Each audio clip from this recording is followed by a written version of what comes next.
Sorotan terhadap mantan Presiden Republik Indonesia Joko Widodo alias Jokowi tampaknya terus menjadi perhatian. Kali ini yang disorot bukan lagi persoalan ijazah, melainkan kondisi fisik dari sang mantan presiden.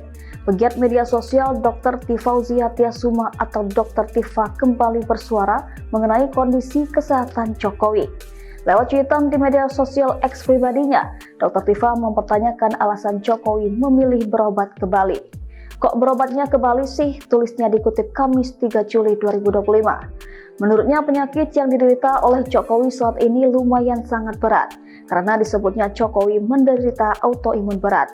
Ia pun menyarankan agar sebaiknya Presiden RI ke-7 dibawa ke rumah sakit terbaik dengan fasilitas yang lengkap. Pilihan terbaiknya menurut Dr. Tifa adalah RSPAD Gatot Subroto yang juga merupakan rumah sakit kepresidenan. Sebelumnya, Ketua Dewan Ekonomi Nasional Luhut Binsar Panjaitan mengungkapkan kondisi terkini kesehatan Jokowi. Mereka bertemu di Bali. Luhut mengaku merasa cukup sedih karena masih ada yang seolah melupakan jasa Jokowi. Padahal menurutnya menghormati pemimpin terdahulu adalah bagian dari budaya bangsa, seperti yang selalu disampaikan Presiden Prabowo.